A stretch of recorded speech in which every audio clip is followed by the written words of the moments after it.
శ్రీ చైతన్య మహాప్రభు కృష్ణ భక్తిని ఈ విధంగా బోధించారు. ఈ భక్తి శాస్త్రము పరిపూర్ణమైనట్టిది.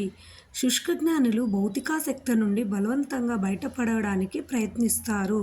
అంటే భక్తి శాస్త్రము అంటే ఈ భక్తి శాస్త్రమే మనకు పరిపూర్ణమైనది అని చెప్తున్నారు. శుష్క జ్ఞానులు భౌతికాసక్తి నుండి బలవంతంగా బయటపడడానికి ప్రయత్నిస్తారు. అంటే శుష్క జ్ఞానులు అంటే కొంచెం జ్ఞానం ఉన్నవాళ్ళు, వాళ్ళు భౌతికాసక్త అంటే ఈ భౌతికాల పైన శక్తి, భౌతికం మీద శ్రద్ధ ఉన్నవాళ్ళనమాట. బలవంతంగా బయటపడడానికి ప్రయత్నిస్తారు అని చెప్తున్నారు. కానీ సాధారణంగా మనస్సు ఎంత బలీయమై ఉండి వారిని ఇంద్రియ భోగ కలాపాలలోకి లాగివేస్తుంది. అంటే ఇప్పుడు సాధారణంగా మనస్సు ఎవరిదైనా స్ట్రాంగ్ ఉంటుంది కదా, బలీయమైంది అంటే బలమైంది మనస్సు.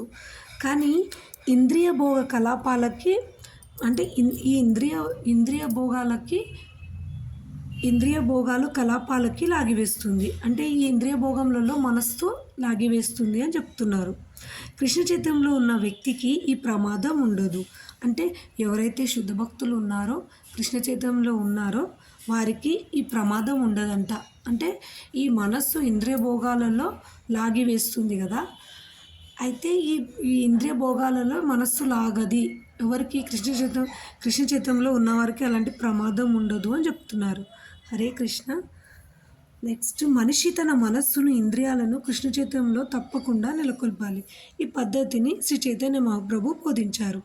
అంటే చైతన్య మహాప్రభు ఏం బోధించారంటే, మన మనస్సు చాలా చంచలమైంది కదా ఈ మనస్సును ఇంద్రియాలతో కూడి కృష్ణ చైతన్యంలో పెట్టాలంట, నెలకొల్పాలి, కృష్ణ చైతన్యంలో పెట్టాలి. ఆ పద్ధతి చైతన్య మహాప్రభు ఈ విధంగా బోధించారు అని చెప్తున్నారు. హరే కృష్ణ. నెక్స్ట్, సన్యాస స్థితి స్వీకరించడానికి ముందు శ్రీ చైతన్య మహాప్రభు విశ్వంభరునిగా తెలియబడ్డారు.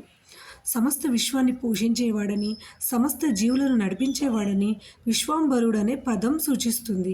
అంటే ఈ సన్యాసం స్వీకరించే ముందు శ్రీ చైతన్య మహాప్రభు అంటే వాళ్ళ సచీదేవి కూడా ఆయన నామకరణం ఏం చేశారు అంటే విశ్వంభరుని తెలియబడ్డారు. అంటే చైతన్య మహాప్రభు యొక్క నామము విశ్వంభరుడు. దాని యొక్క మీనింగ్ ఏంది అంటే విశ్వాన్ని పోషించేవాడు, సమస్త జీవులను నడిపించేవాడు అని అర్థం.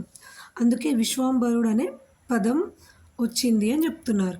అటువంటి పోషకుడు, నాయకుడే అంతటి ఉదాత్తమైన బోధనాలు మానవాళికి అందించడానికి శ్రీ కృష్ణ చైతన్యునిగా ఆవిర్భవించారు.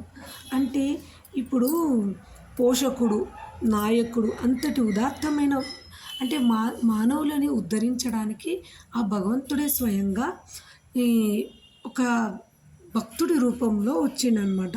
భక్తుడి రూపంలో వచ్చి బోధించడానికి పుట్టాడు అని చెప్తున్నారు. కృష్ణ చైతన్యంగా అంటే ఈ చైతన్యంగా పుట్టాడు, ఆవిర్భవించారు అని చెప్తున్నారు. జీవిత ప్రధాన అవసరాలను గురించి చెప్పడంలో శ్రీ చైతన్యలో ఆదర్శనీయ బోధకుడు. అంటే జీవిత ప్రతి మనిషికి జీవితంలో ఏది ప్రధానమైంది, ప్రతి జీవికి అవసరాలు ఏంటి అని ఈ చైతన్య మహాప్రభు చాలా ఆదర్శనీయంగా బోధిస్తాడంట, చాలా చక్కగా బోధిస్తాడు అని చెప్తున్నారు. ఆయన కృష్ణ ప్రేమను పరమోధారంగా పంచారు. అంటే కృష్ణ యొక్క ప్రేమను చాలా పరమోధారంగా పంచారంట.